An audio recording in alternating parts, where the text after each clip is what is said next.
ఎర్రగొట్టే కారం రంగు రుచి ఆచి కారం పొడి. బంగ్లాదేశ్ లో ఉద్రిక్తతలు కొనసాగుతున్నాయి. అలర్ల నేపథ్యంలో రాజధాని ఢాకా నుంచి సుమారు 120 కిలోమీటర్ల దూరంలో ఉన్న ఫరీద్పూర్ లో రాత్రి నిర్వహించాల్సిన ప్రసిద్ధ గాయకుడు జేమ్స్ కాన్సర్ట్ చివరి నిమిషంలో రద్దయింది.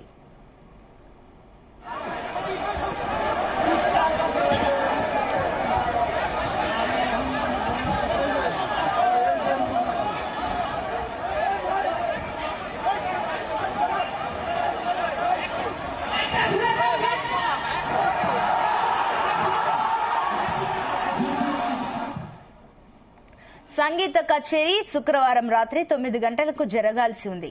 కానీ దానికంటే కొద్ది నిమిషాల ముందు ఆందోళనకారులు వేదిక వద్దకు దూసుకొచ్చారు. షోకు హాజరైన వారిపై రాళ్లు ఇటుకలతో దాడులకు పాల్పడ్డారు. దీంతో అక్కడే ఉన్న విద్యార్థులు ప్రతిఘటించారు. వారు కూడా ఆందోళనకారులపై ఎదురుదాడికి దిగడంతో పరిస్థితులు ఉద్రిక్తంగా మారాయి. దీంతో స్థానిక అధికారుల సూచన మేరకు జేమ్స్ కాన్సర్ట్ ను రద్దు చేశారు.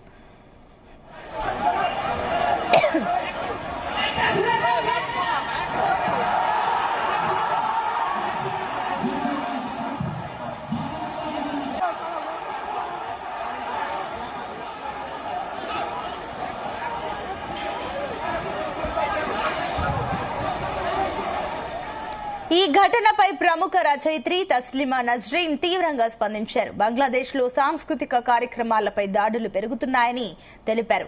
ఇప్పటికే పలు సంస్థలపై దాడులు జరిగాయని, తాజాగా జేమ్స్ కాన్సర్ట్ ను కూడా అడ్డుకున్నాయని సోషల్ మీడియా వేదికగా తెలిపారు.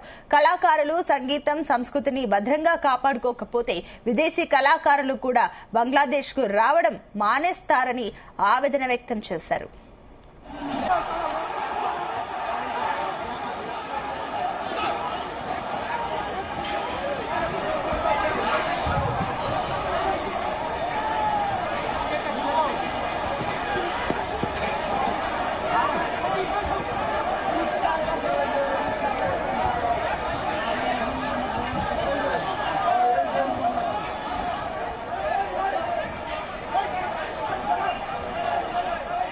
ఇటీవల బంగ్లాదేశ్ లో పలు అల్లరి మూకలు వీధుల్లోకి దిగుతూ కళాకారులు, జర్నలిస్టులు, సాంస్కృతిక సంస్థలపై దాడులు చేస్తున్నాయి. యూనస్ నేతృత్వంలోని తాత్కాలిక ప్రభుత్వం ఈ దాడులను అడ్డుకోవడంలో విఫలమవుతున్న విమర్శలు వచ్చాయి. అలాగే రానున్న ఎన్నికలను వాయిదా వేసేందుకు ఉద్దేశపూర్వకంగానే ఈ అల్లర్లు జరిపిస్తున్నాయన్న ఆరోపణలు కూడా వినిపిస్తున్నాయి.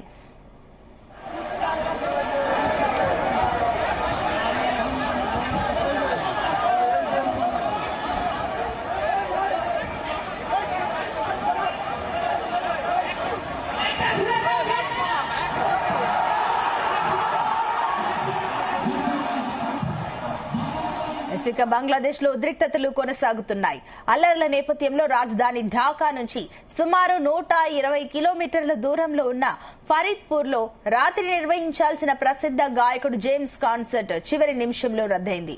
సంగీత కచేరీ శుక్రవారం రాత్రి 9 గంటలకు జరగాల్సి ఉంది. కానీ దానికంటే కొద్ది నిమిషాల ముందు ఆందోళనకారులు వేదిక వద్దకు దూసుకొచ్చారు.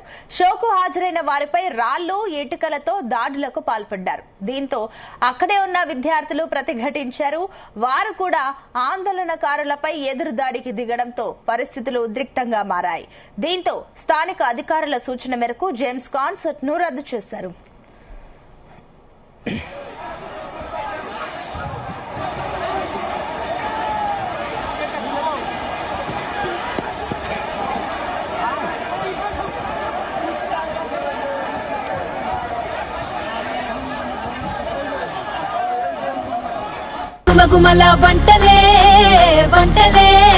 ఎర్రగొట్టే కారం రంగు రుచి ఆచి కారం పొడి.